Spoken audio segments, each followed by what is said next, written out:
The sun began to set over Woodstock, Vermont, casting long shadows across the town's Civil War memorial. I stood there, watching as the statue of the young soldier, SCP-011, loomed over me. It was remarkable how this granite figure had become a part of the community, yet I couldn't shake the feeling that something was off.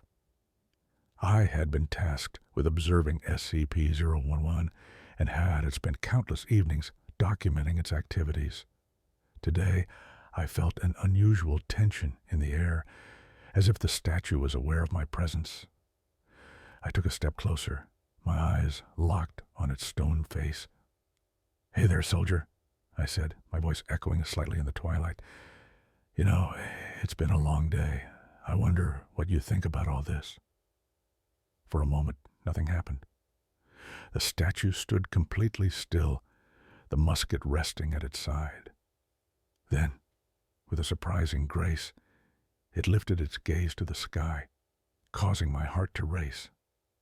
I chuckled nervously. "You see something up there?" In that instant, just as a flock of birds swooped low, SCP-011 raised its musket and fired. The sound was startling, a sharp crack that reverberated through the stillness. I flinched as I witnessed granite bullets burst forth, harmlessly striking at the birds that had dared to land near it. "Nice shot," I muttered, half joking. I had heard the stories of its responses, but questioned their validity. To my astonishment, the statue turned its head slightly in my direction. "Thank you," it replied, its voice deep and human-like, sending chills down my spine. I stumbled back, unsure if I had imagined it. Did you just talk?" "Of course," it said, its voice steady and confident. "I've been listening for quite some time." I couldn't help but laugh, nervously. "So, you're aware of everything happening around you? More than you know," it responded, lifting its musket once more, this time merely as a gesture. "This place has seen much, and I protect it in my own way." I took a deep breath, trying to wrap my mind around the reality of what I was witnessing.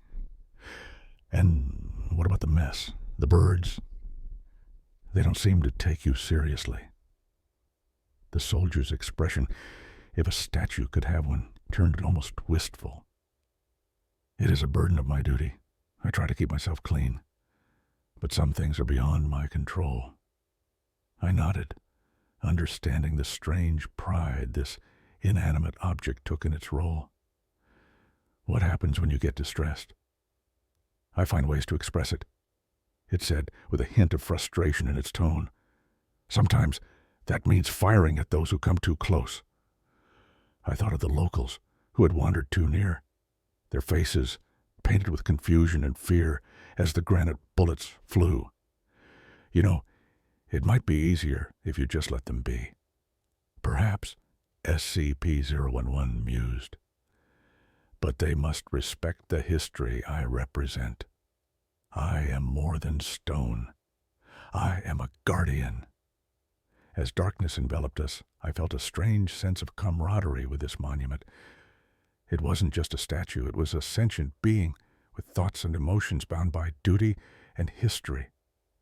"Well, Guardian," I said softly, "I'll make sure to keep my distance. You do your job, and I'll do mine." "Thank you," it replied, its musket lowering again. "And remember, history is not just in the past. It lives here, with us." I nodded, stepping back, knowing I had encountered something extraordinary. I turned to leave, glancing back at SCP-01 one last time. The soldier stood tall, vigilant against the encroaching night, a keeper of stories and protector of a legacy. As I walked away, I couldn't shake the feeling that I had just forged a connection with a piece of history, one that would continue to watch over this town long after I was gone.